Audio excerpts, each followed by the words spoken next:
7h52, le temps de retrouver Guy Carlier. Alors Laurie, quel est le thème de la chronique de Guy aujourd'hui? Vous vous en doutez, Patrick, Guy ne pouvait pas ne pas parler de l'information de la journée, celle qui bouleverse la vie des Françaises ce matin, et donc c'est-à-dire la mort de Marcel Zanini. Oui, bonjour Laurie, bonjour Patrick, bonjour à tous. Effectivement, ce matin, la seule information importante, c'est que Marcel Zanini nous a quittés. Alors pour les moins de 40 ans, rappelons que Marcel Zanini, c'était ça. Tu veux pas. Tu veux, c'est bien. Si tu veux pas, tant pis.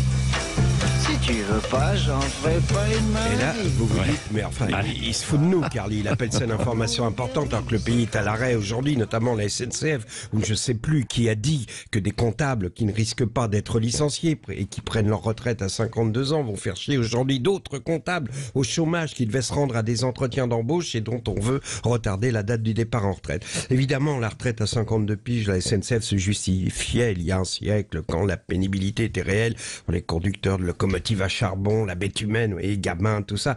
Mais aujourd'hui, la pénibilité est ailleurs pour ces gars-là. Je l'ai compris hier quand j'ai entendu Gare de Lyon l'annonce de l'arrêt total du trafic pour 2 heures au moins dans la région de Fontainebleau en raison d'un accident de personne. Un accident de personne, c'est une formule pudique pour ne pas dire le mot suicide. Et si vous prenez le train régulièrement, vous avez sans doute remarqué que les accidents de personnes se multipliaient. Et ça prend toujours 2 heures au minimum car il y a une procédure qui exige de faire appel à un conducteur d'astreinte pour remplacer celui qui a vu et entendu le choc entre sa loco et un être humain désespéré et dont on imagine qu'il est en état de choc. Voilà pourquoi les ingénieurs travaillent à développer des programmes qui permettraient à l'intelligence artificielle de conduire les trains.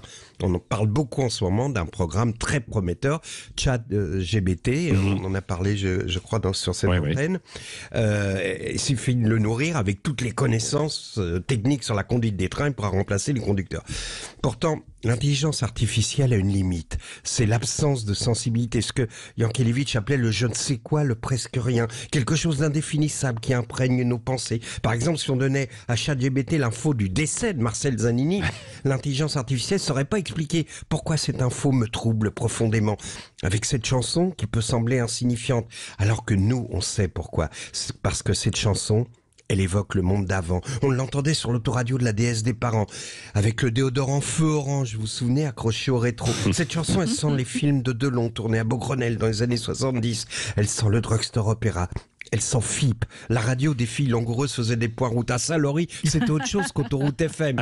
C'est une fille avec un ton glamour qui susurrait « Oh là là, mes amours, à République, vous êtes complètement à l'arrêt. Il va vous falloir beaucoup de patience. Au moins, pour une fois, vous prendrez votre temps. » Et la mort de Zanini ressemble à ces morceaux de banquise qui s'effondrent dans la mer. Car c'est le monde d'avant qui s'engloutit peu à peu dans les eaux sombres et glacées du monde d'aujourd'hui. Et ça explique un petit peu la recrudescence des accidents de personnes. Bonne journée à tous. Tu veux pas.